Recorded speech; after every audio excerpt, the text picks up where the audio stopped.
Friends, ஹிருதய கமல கோலம் எப்படி போடுறதுன்னு பார்க்கலாம். முதல்ல 11 புள்ளி வச்சுக்கலாம். சென்டர் புள்ளியிலேருந்து இந்த பக்கம் 5, இந்த பக்கம் 5, இது ப்ளஸ் மாதிரி வரணும். அதுக்கு சென்டர்லேருந்து அதே மாதிரி 5 புள்ளி வச்சுக்கலாம். நடு புள்ளியை மார்க் பண்ணி வச்சுக்கலாம், கன்ஃபியூஸ் ஆகாமல் இருக்கிறதுக்காக.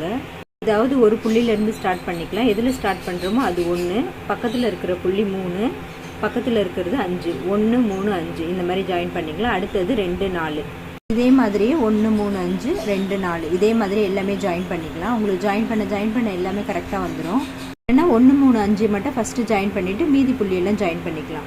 இதெல்லாம் ஜாயின் பண்ணிவிட்டு இப்போ நம்ம கோடு ஜாயின் பண்ணணும். எப்போவுமே இந்த மாதிரி நேராக இருக்கும்போது ஜாயின் பண்ணக்கூடாது. சைடில் வளைய மாதிரி வரும், அப்போ தான் நம்ம ஜாயின் பண்ணணும். நேரில் ஜாயின் பண்ணக்கூடாது. 2 4 புள்ளி கோட்டுக்கும் ஆப்போசிட்டில் இருக்கிற 1 3 5 கோட்டுக்கும் ஜாயின் பண்ணணும். அதாவது சின்ன கோட்டுக்கும் பெரிய கோட்டுக்கும் ஜாயின் பண்ணணும். இதே மாதிரி எல்லாமே ஜாயின் பண்ணிவிட்டு ஸ்ரீ இதய கமலம்னு எழுதிடலாம். இந்த வீடியோ உங்களுக்கு பிடிச்சிருந்தா லைக் பண்ணுங்கள். Please support us. தேங்க்யூ.